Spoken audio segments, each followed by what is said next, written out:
Olá! Hoje a gente vai mergulhar em um dos eventos mais importantes e, sem dúvida, mais impactantes do século XX, as Revoluções Russas.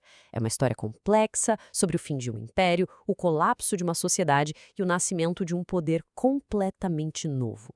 E a nossa história começa aqui, olha só, no Palácio de Inverno, em São Petersburgo. Por muito tempo, esse lugar foi o coração do luxuoso Império Russo. Mas em 1917, esses mesmos corredores viraram o cenário de uma revolução que ia virar um mundo de cabeça para baixo. Para entender como essa revolução explodiu, a gente precisa primeiro dar uma olhada no que estava acontecendo por dentro. No comecinho do século XX, o Império Russo era um gigante, sem dúvida. Mas, sabe, era um gigante com os pés de barro, cheio de problemas, uma verdadeira panela de pressão que estava prestes a explodir. Para ter uma ideia dessa tensão, é só olhar para os números.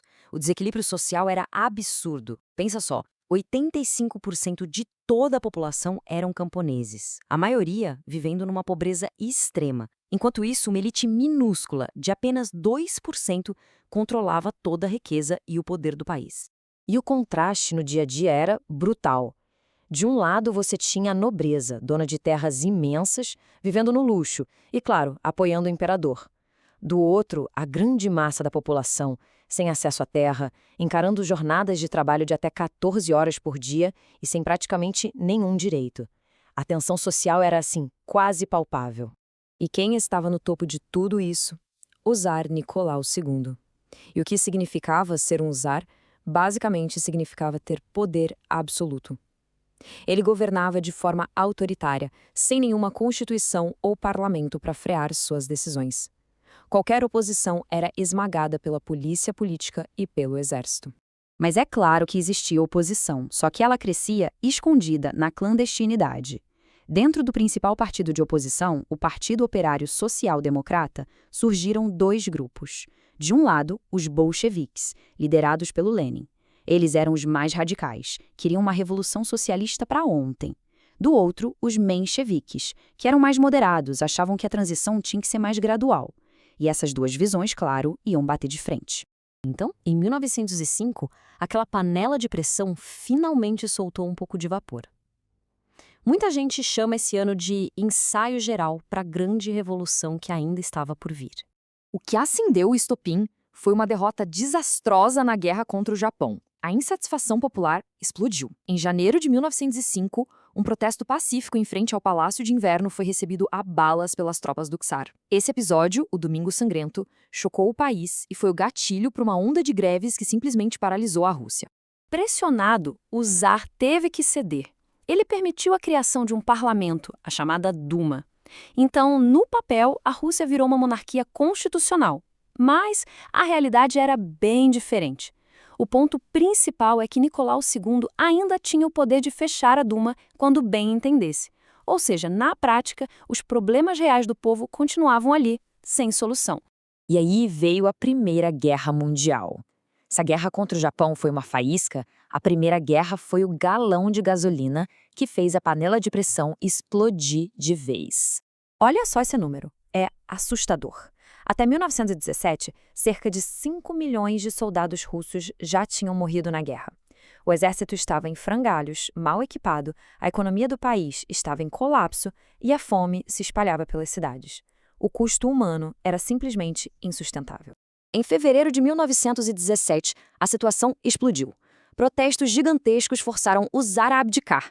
Um governo provisório, mais moderado, assumiu o poder. Só que eles cometeram um erro fatal. Mantiveram a Rússia na guerra. Isso abriu um espaço enorme para os bolcheviques, que em outubro tomaram o poder com uma promessa simples, direta e muito poderosa: paz, pão e terra. A estratégia do Lenin aqui foi genial. Ele focou toda a sua mensagem nos sovietes, que eram uma espécie de conselhos de operários e soldados que tinham se espalhado pelo país. Ao lançar o lema "todo o poder aos sovietes", ele estava na prática dizendo que o poder iria direto para o povo sem passar pela elite política. Isso mobilizou um apoio gigantesco e colocou os bolcheviques como os verdadeiros líderes da revolução. Mas veja bem, tomar o poder foi só o primeiro passo. Para conseguir se manter lá, os bolcheviques tiveram que vencer uma guerra civil brutal que mergulhou a Rússia em ainda mais caos e violência. De um lado estava o Exército Branco, que era uma união de todos que se opunham aos bolcheviques e que recebia apoio de vários países estrangeiros. Do outro, o Exército Vermelho, muito bem organizado por Leon Trotsky, defendendo o novo regime. O país estava literalmente em guerra consigo mesmo. O resultado foi devastador. Os bolcheviques venceram, sim, mas a um custo humano terrível.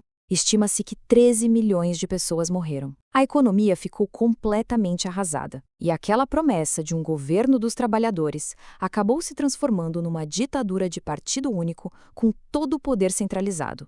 E foi durante essa guerra também que a família do czar foi executada. Depois da morte do Lenin, em 1924, a luta pelo poder ficou ainda mais acirrada, e isso levou o Estado revolucionário a uma forma de autoritarismo ainda mais implacável. Em 1922, a Rússia se torna oficialmente a União Soviética. Com a morte do Lenin, Joseph Stalin começa a manobrar politicamente para eliminar todos os seus rivais, principalmente o Trotsky. Em 1929, Stalin já era o líder supremo. E Trotsky, que foi exilado, acabou sendo assassinado anos depois a mando dele. A revolução, que começou para derrubar uma tirania, agora se voltava contra seus próprios líderes. E aqui está a grande e trágica ironia de todo esse processo. Aquele ideal, aquele sonho de construir uma sociedade mais justa e igualitária, ele foi completamente abandonado.